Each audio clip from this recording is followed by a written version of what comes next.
আসসালামু আলাইকুম। আপনারা যারা দুবাই আছেন, অনেক ভাইরা আমাকে প্রশ্ন করেন দুবাইয়ের ভিসার কি আপডেট। দুবাইয়ের ভিসার বর্তমান যে আপডেটটা আছে, দুবাইয়ের যে ভিসাগুলো হচ্ছে বর্তমানে, আপনি চাইলে আউটসাইড থেকে বিজনেস ভিসা নিয়ে আসতে পারবেন। বিজনেস ভিসা নিয়ে যারা আসবেন অবশ্যই হাই প্রোফাইল লোকরাই আসবে, প্লাস তাদের বিজনেস প্ল্যান থাকবে বা বিজনেস কোনো অ্যাক্টিভিটি করার জন্য দুবাইয়ে আসবে।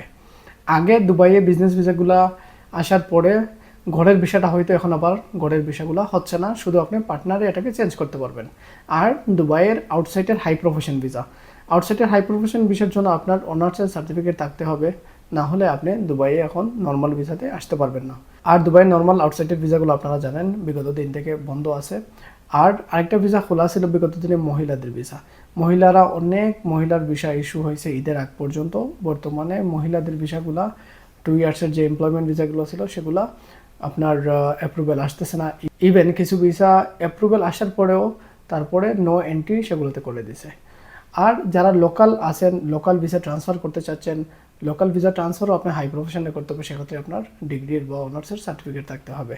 সো যারা লোকাল ভিসাতে আছেন, আপনারা চাচ্ছেন কোম্পানি চেঞ্জ করবেন, আমি আপনাকে এটাই গাইড করব যে আপনারা বর্তমানে লোকাল ভিসাগুলো ক্যান্সেল করেন না, একটা বিপদের মধ্যে পড়বেন নর্মাল ভিসাগুলো যদি ক্যান্সেল করেন।